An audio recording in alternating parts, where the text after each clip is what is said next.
పటాన్ చెరువు మండలం పాసమైలారం పారిశ్రామిక వాడలో zero liquid discharge water treatment plant ను ప్రారంభించిన మంత్రులు Konda Surekha, Damodar Raja Narasimha, Sridhar Babu, speaker Gaddam Prasad, principal secretary Jayesh, Ranjan, collector Valluri Kranti. Patancheru నియోజకవర్గం పాసమైలారం పారిశ్రామిక వాడలో రామ్కీ సంస్థ రూపాయల 104 కోట్లతో నిర్మించిన zero liquid discharge water treatment plant ను మంత్రులు ప్రారంభించారు. ఈ సందర్భంగా మంత్రి దామోదర్ రాజా నరసింహ హాట్ కామెంట్ చేశారు. పరిశ్రమలకు కేటాయించిన స్థలంలో కొంతమంది కమర్షియల్ కాంప్లెక్స్ లో నిర్మిస్తున్నారని, ప్రభుత్వం వీరిపై కఠిన చర్యలు తీసుకుంటుందని ఆయన అన్నారు. సంగారెడ్డి జిల్లా ఇన్ఛార్జి మంత్రి కొండా సురేఖ మాట్లాడుతూ ఇలాంటి ప్లాంట్ నిర్మించడం చాలా గర్వకారణమని, ఈ సంస్థకు కావాల్సిన మ్యాన్ పవర్ స్కిల్ డెవలప్మెంట్ చేసి అందిస్తామని ఆమె అన్నారు. ఒక చుక్క వ్యర్థ జలాలు కూడా భూమిలోకి వదలకుండా శుద్ధీకరణ చేసి శుద్ధి చేసిన నీటిని పారిశ్రామిక వినియోగాల కోసం వాడటం ఈ ప్లాంట్ ప్రత్యేకత అని వక్తలు కొనియాడారు. దాదాపు 70 పరిశ్రమల నుండి వ్యర్థ జలాలు ఈ ట్రీట్మెంట్ ప్లాంట్ కి వస్తాయన్నారు. కామన్ ట్రీట్మెంట్ ప్లాంట్ ఫౌండేషన్ సందర్భంగా ఈరోజు ఈ కార్యక్రమానికి కొండారెడ్డి గారు చెప్పారు, ఏషియాలోనే నంబర్ 1 ట్రీట్మెంట్ అని చెప్పిండ్రు. ఇది 104 కోట్లతోని స్థాపిస్తున్నాము. ఈ రాష్ట్ర ముఖ్యమంత్రి రేవంత్ రెడ్డి గారి చేతుల మీద చేయాలనుకున్నారు, కానీ వారు ఉన్న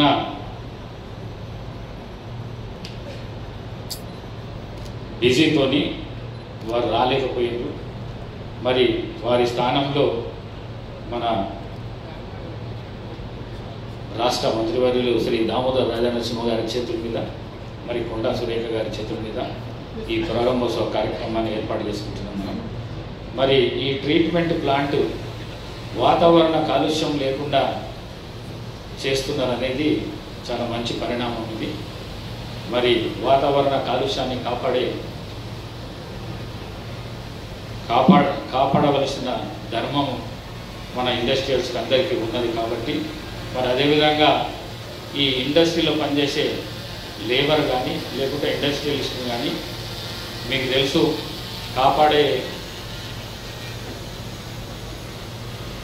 కాపాడవలసిన బాధ్యత ఈ ప్రభుత్వం మీద ఉన్నది. మీకు అందరికీ తెలుసు, పాత ప్రభుత్వం 10 ఏళ్ళు ప్రభుత్వం చేసింది, కానీ ఈ విధంగా ఇంటరాక్షన్ లేకుండా మీకు అందరికీ తెలుసు. ఇప్పుడు వచ్చిన ప్రభుత్వం, రేవంత్ రెడ్డి గారి నాయకత్వంలో వచ్చిన ప్రభుత్వం ఏదైతే ఉన్నదో ఇది ప్రజాప్రభుత్వం. ఈ ప్రజాప్రభుత్వంలో ప్రజలందరూ క్షేమంగా ఉండాలి. మరి ఇండస్ట్రియలిస్ట్కు ముఖ్యంగా వారికి కావాల్సిన పర్మిషన్స్ కానీ ఇంకోటి కానీ ఏదున్నా కూడా త్వరగా చేయాలనే ఉద్దేశంతో ఇప్పుడు ఇంతకుముందు మాట్లాడిన భక్తులు చెప్పారు, ఏదైతే పర్మిషన్స్ ఉన్నాయో 10 సంవత్సరాల దొరకని పర్మిషన్ ఐఐసి ఎండి ఈ 80 రోజులలో అందించిండనే విషయం ఇప్పుడు చెప్పిండు. మరి ఆ విధంగా ప్రభుత్వం పనిచేస్తున్నందుకు ప్రభుత్వాన్ని అభినందిస్తూ, మరి అదేవిధంగా మన జిల్లా మంత్రి గారిని కోరడం ఏమిటంటే, వాళ్ళ అవసరాలు ఏవైతే ఉన్నాయో వారు కూడా చెప్పిండ్రు, తప్పకుండా తీరుస్తామని. మరి ఇక్కడ వాటర్ లేదని చెప్పి విష్ణువర్ధన్ రెడ్డి గారు చెప్పారు. వాటర్ గురించి కూడా నా తరఫు నుంచి మంత్రి గారికి నేను రిక్వెస్ట్ చేస్తున్నా. ఇంతకుముందు మందిరా వాటర్ వస్తుండేనంట, ఇప్పుడు mission Bhagiratha water pipe line ఈ ఇండస్ట్రీలకే పోతున్నది, కానీ వాటర్ ఇవ్వడం లేదని చెప్తున్నారు. తప్పకుండా మినిస్టర్ గారికి నా రిక్వెస్ట్ ఒకటే, దామోదర్ రాజా నరసింహ గారికి ఈ నీళ్ళకు సంబంధించిన సమస్య ఏదైతే ఉన్నదో దాన్ని తీర్చాలి, ఇండస్ట్రీకి సహాయ సహకారాలు అందించాలని చెప్పేసి కోరుతూ, మరి ముఖ్యంగా ఈ ప్రజాప్రభుత్వ నాయకత్వం వహిస్తున్న రాష్ట్ర ముఖ్యమంత్రి రేవంత్ రెడ్డి గారికి మరొకసారి కృతజ్ఞతలు తెలియజేసుకుంటూ సెలవు తీసుకుంటున్నాను. Thank you. ఇక్కడ 6 ఎకరాల స్థలాన్ని ప్రభుత్వం కేటాయించింది. మరి దాంట్లో దాదాపు 104 కోట్ల ప్రాజెక్టు, 57 కోట్లు రామ్కి వాళ్ళు ఇన్వెస్ట్ చేశారు. మరి ఇండస్ట్రీ వాళ్ళు కొంత వాళ్ళు ఇన్వెస్ట్ చేశారు. మా పీసీబీ నుంచి 25 కోట్లకు అగ్రిమెంట్ ఇచ్చి 12.5 కోట్లు రిలీజ్ చేయడం జరిగింది. ఇంకా 12.5 కోట్లు రిలీజ్ పెండింగ్లో ఉంది అని చెప్పి గౌతమ్ రెడ్డి గారు అడిగారు. ఆ 12.5 కోట్లను కూడా మేము పీసీబీ నుంచి రిలీజ్ చేస్తామని ఈ సందర్భంగా విన్నవించుకుంటూ, మరి అదేవిధంగా 3 ఫైర్ స్టేషన్స్ కూడా మేము ఇక్కడ ఇన్స్టాల్ చేస్తూ ఉన్నాము. దాన్ని గవర్నమెంట్ హ్యాండ్ ఓవర్ చేసుకొని మ్యాన్ పవర్ను కూడా ప్రొవైడ్ చేయాలని వాళ్ళు కోరారు. కాబట్టి మరి దామోదర్ అన్నకి విజ్ఞప్తి చేస్తూ ఉన్నాను, అన్న మీరు మన ఇద్దరం కలిసి సీఎం గారి నోటీస్కి ఇది తీసుకెళ్ళి ఈ యొక్క fire stations government hand over చేసుకునే విధంగా చేసి కొంతమంది యువత నిరుద్యోగ ఎవరైతే ఉన్నారో వాళ్లకు మనమే ఉద్యోగం కల్పిస్తే బాగుంటుందనే అభిప్రాయాన్ని కూడా మరి నేను వ్యక్తపరుస్తూ ఉన్నాను. మరి ఇక్కడ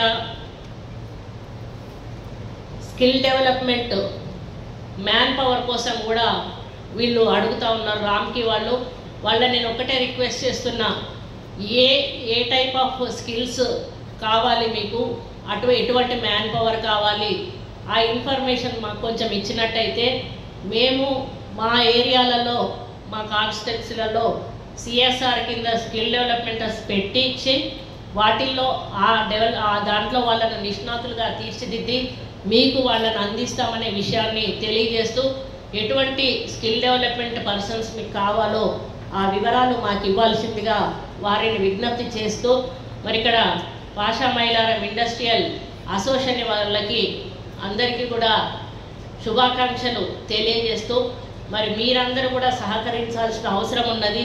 ఎందుకంటే ప్రభుత్వం ఏదైనా కార్యక్రమం తీసుకున్నప్పుడు అది ఒక ప్రభుత్వం వల్లనే పూర్తి కాదు, ప్రభుత్వంతో పాటుగా ప్రజలు, ఉద్యోగస్తులు, మరి ఇండస్ట్రియల్ వాళ్ళు, ఇలా ఏ శాఖకు చెందిన వాళ్ళందరూ సహకరించినప్పుడే ప్రభుత్వం ఏదైనా కూడా ముందుకు తీసుకోగలుగుతుంది.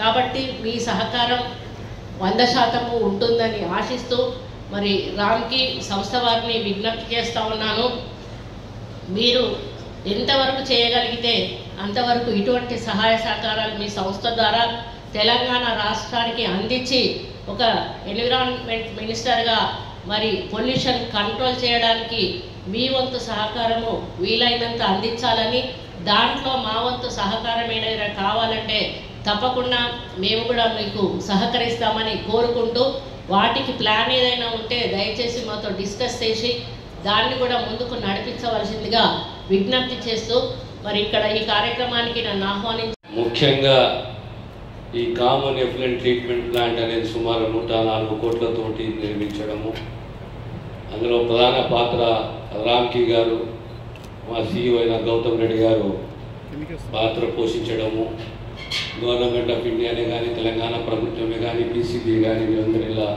భాగస్వామ్యం కావడము శుభ పరిణామము.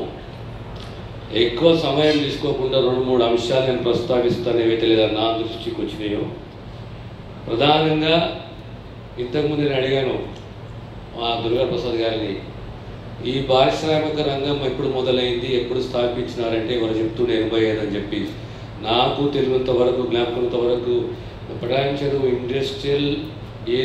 Patancheru area was converted to industrial belt when late Prime Minister Indira Gandhi was the Member of Parliament from Medak. It was in 1980. సబ్సిడీసే కానీ, ల్యాండ్ అలొకేషనే కానీ, పరిశ్రమిక రంగమే కానీ ఇవన్నీ కూడా వచ్చినాయి, ఆ కాలంలో వచ్చినాయి.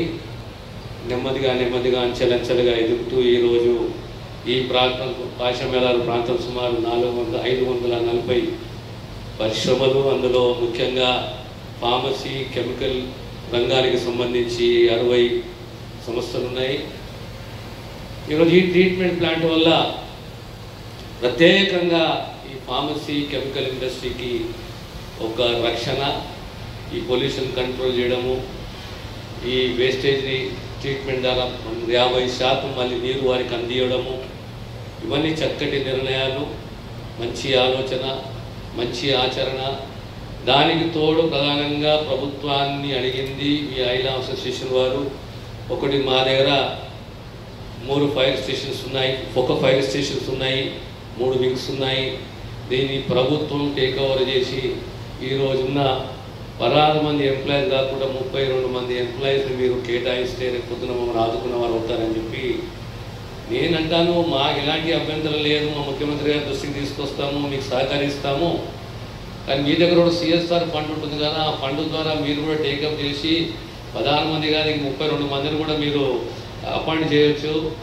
దానికి తోడు ఈ స్కిల్ డెవలప్మెంట్ సెంటర్స్ని పెట్టి ఒక స్కిల్డ్ ఎంప్లాయీని నైపుణ్యం ఉన్న ఎంప్లాయీ మనం తయారు చేయాలి, ఈ సమాజానికి ఈ పారిశ్రామిక రంగానికి అందియాలి. మనది ప్రశస్తం పొందిన పారిశ్రామిక రంగము, ప్రధానంగా పొల్యూషన్ని కంట్రోల్ చేయాలి. మనం చూస్తున్నాం ఏ రకంగా ఇక్కడ పొల్యూషన్ పెరుగుతున్నదో. ఈ మైనింగే కానీ, పారిశ్రామిక రంగమే కానీ, పారిశ్రామిక రంగానికి కేటాయించిన ల్యాండ్లలో కూడా ఈరోజు కమర్షియల్ యూనిట్స్ వస్తున్నాయి పర్మిషన్లు లేకుండా. అంటే అంత లాపర్వాయి ఉన్నది, అంత నిర్లక్ష్యం ఉన్నది, అంతంత కాన్ఫిడెన్స్ ఉందన్నమాట. ప్రభుత్వం ఒక పర్పస్ గురించి ల్యాండ్ అలొకేట్ చేస్తే, కేటాయిస్తే ఆ ల్యాండ్ని పరిశ్రమకు వాడకుండా నేరుగా కమర్షియల్ యూనిట్స్గా, రెసిడెన్షియల్ యూనిట్స్గా మారుస్తున్నారు. దాన్ని కూడా ప్రభుత్వం చాలా సీరియస్గా పరిగణలోకి తీసుకుంటుందనే విషయాన్ని సభ ద్వారా నేను పత్రికా మిత్రులకు తెలియజేస్తున్నాను. ఏదేమైనా రేపు పొద్దున